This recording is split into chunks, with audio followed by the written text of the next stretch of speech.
আসসালামু আলাইকুম রহমতুল্লাহ বরকাত। হাদিসে মধ্যে আছে, যে ব্যক্তি যার ঘরে তালিম হয় ওই ঘরে রহমত নাযিল হয়। বড়দিন মরা লাশের মতো বের হয়ে যায়।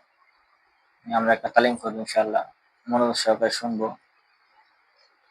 শুনলে সবারই মঙ্গল হবে, ফায়দা হবে। হুজুর সাল্লাল্লাহু আলাইহি সাল্লাম ইরশাদ করিয়াছেন, আল্লাহ তাআলা ফরমাইয়াছেন, আমি আমার উম্মতের উপর ৫ ওয়াক্ত নামাজ ফরজ করিয়াছি এবং প্রতিজ্ঞা করিয়াছি যে, যে ব্যক্তি এই ৫ ওয়াক্ত নামাজ সময় মতো গুরুত্ব সহকারে আদায় করিবে, আমি তাকে নিজ দায়িত্বে জান্নাতে প্রবেশ করাইব।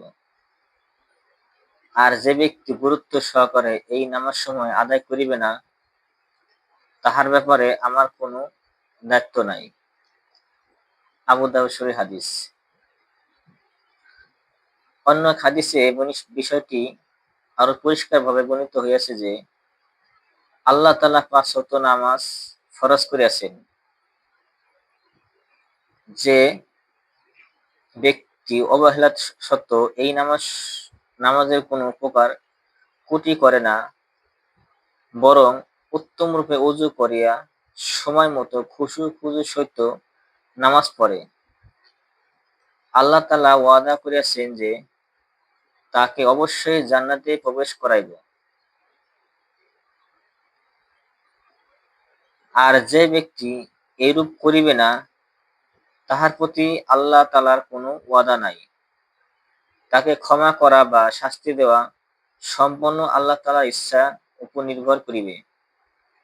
নামাজের এত বড় ফজিলত যে, উহার এতেমাম করিলে বান্দা আল্লাহ তাআলার ওয়াদা ও জিম্মাদের মধ্যে দাখিল হইয়া যায়। আমরা দেখিতে পাই, যদি কোনো সাধারণ কর্মচারী লোক কিংবা কোনো ধনী ব্যক্তি কাউকে কোনো প্রকার আশ্বাস দেয় অথবা কোনো দাবি পূরণের জিম্মাদারি নেয় কিংবা কোনো বিষয়ের জামিন হয়,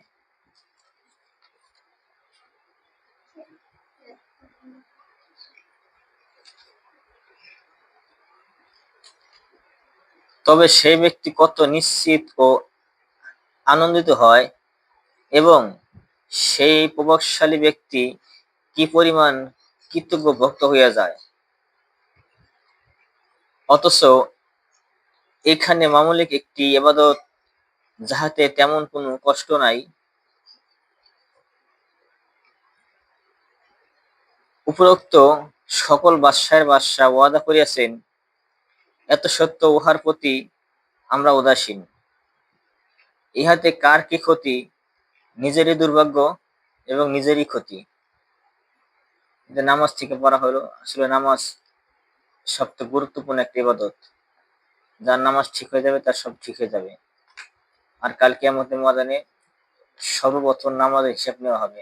যার নামাজ ঠিক তার সব ঠিক।